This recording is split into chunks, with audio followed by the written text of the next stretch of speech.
इस्लामाबाद में दहशतगर्दी मुकदमात में मुलव्विस पीटीआई मुल्जिमान के कैदी वैन पर नामालूम अफराद का हमला, मुतअद्दिद कैदियों के फरार होने की इत्तला। मुल्जिमान ने कैदी वैन पर फायरिंग की, शीशे तोड़े। 187 मुल्जिमान को अदालत पेशी के बाद अटक जेल मुंतकिल किया जा रहा था। चीफ जस्टिस काजी फाइज ईसा की रिटायरमेंट पर फुल कोर्ट रेफरेंस, सीनियर जज गैर हाजिर रहे। Justice Mansoor Ali Shah, justice Athar Minallah, justice Shahzad Malik, justice Munib Akhtar और जस्टिस आयशा मलिक शरीक ना हुई।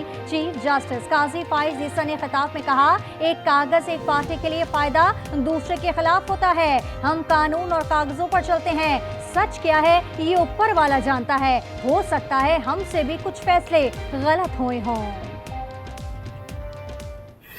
हम केस सुनते हैं, कागज़ पे कुछ फिक्रे लिखे होते हैं, अंदाज़ा लगाना होता है कहाँ सच है कहाँ झूठ है। हो सकता है बेपनाह हमने फैसले गलत किए हों, क्योंकि कागज़ के टुकड़ों पे जो लिखा गया है वो एक पार्टी को फ़ायदा देता है और दूसरे को नहीं। If you in any way provoke him, or if I may say so, poke the bear, then even hell hath no fury to match his scorn.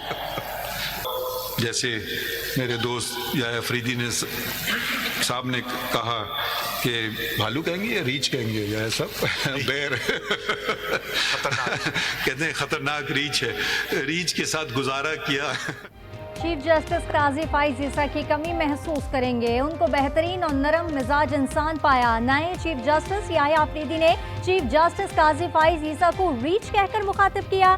कहा, जस्टिस फाइज को उकसाएं तो उनके गुस्से से बचना मुश्किल है। चीफ जस्टिस से खुद को रीच तस्लीम करते हुए गुजारा करने पर शुक्रिया अदा किया। जस्टिस याह्या अफरीदी की हल्फ बर्दारी कल होगी। काजी फाइज ईसा साहब चले गए, लेकिन मेरा ख्याल है दुनिया इस बात को ज़रूर याद रखेगी कि उनका रोल क्या था।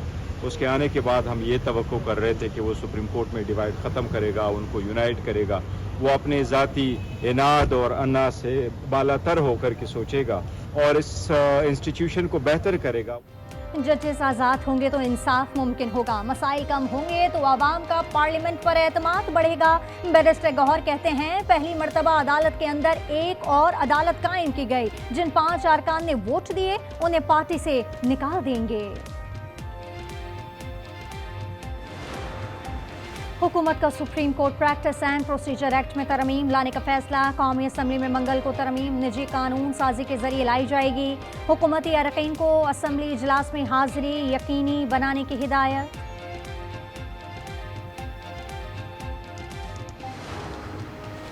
27वीं तरमीम आई तो भरपूर मज़ाहमत करेंगे। मौलाना फजल रहमान का ऐलान, कहा आईनी तरमीम के असल और फाइनल होने वाले ड्राफ्ट में फ़र्क था। अपोजिशन में हूँ, हुकूमत में जाने का कोई इरादा नहीं। एक सूबे को दूसरे सूबे से लड़ाना गैर सियासी सोच है। तहरीक इंसाफ में इख्तलाफात शिद्दत अख्तियार कर गए। अरियाला जेल में बानी पीटीआई से मुलाकात के बाद फैसल चौधरी लीगल टीम से फारिग। फैसल चौधरी कहते हैं, बानी तहरीक इंसाफ से सच बोलने की सज़ा मिली है। डी चौक पर एहतजाज के दौरान जो कुछ हुआ सब उन्हें बता दिया। बानी पीटीआई के बहनों अलीमा खान और अजमा खान की जमानत मंजूर। जज अबुल हसनान जुल्करनैन का रिहाई का हुक्म, रोककार जारी। एटीसी इस्लामाबाद ने 20-20 हज़ार के मचलकों के एवज जमानत मंजूर की। जहलम डिस्ट्रिक्ट जेल को रोककार मौसूल न हो सके। पीटीआई कारकुनान की बड़ी तादाद जेल के बाहर जमा।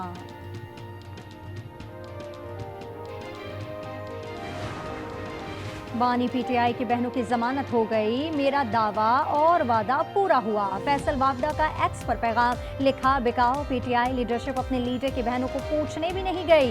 कौम को उनकी असलियत समझ नहीं आ रही, कौम को सच बताता रहूंगा।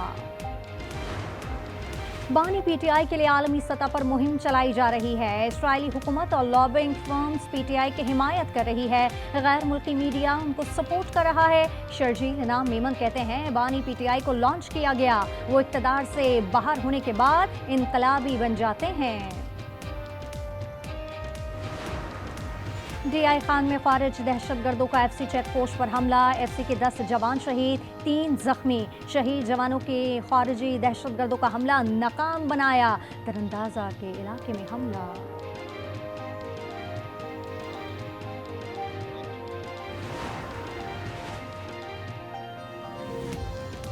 बनू में पुलिस टीम पर नामालूम अफराद की फायरिंग, SHO जानी खेल समेत एहलकार शहीद, पुलिस के इलाके में सर्च ऑपरेशन। मजीद 8 IPPs से मुतालिक कौम को जल्द खुशखबरी दी जाएगी। इन IPPs के रेट्स कम किए गए हैं जिससे अरबों रुपए की बचत हो गई। अतातारड़ का कौमी असम्बली में खिताब, कहा अगली गर्मियों से पहले बिजली की कीमतें मजीद कम होंगी।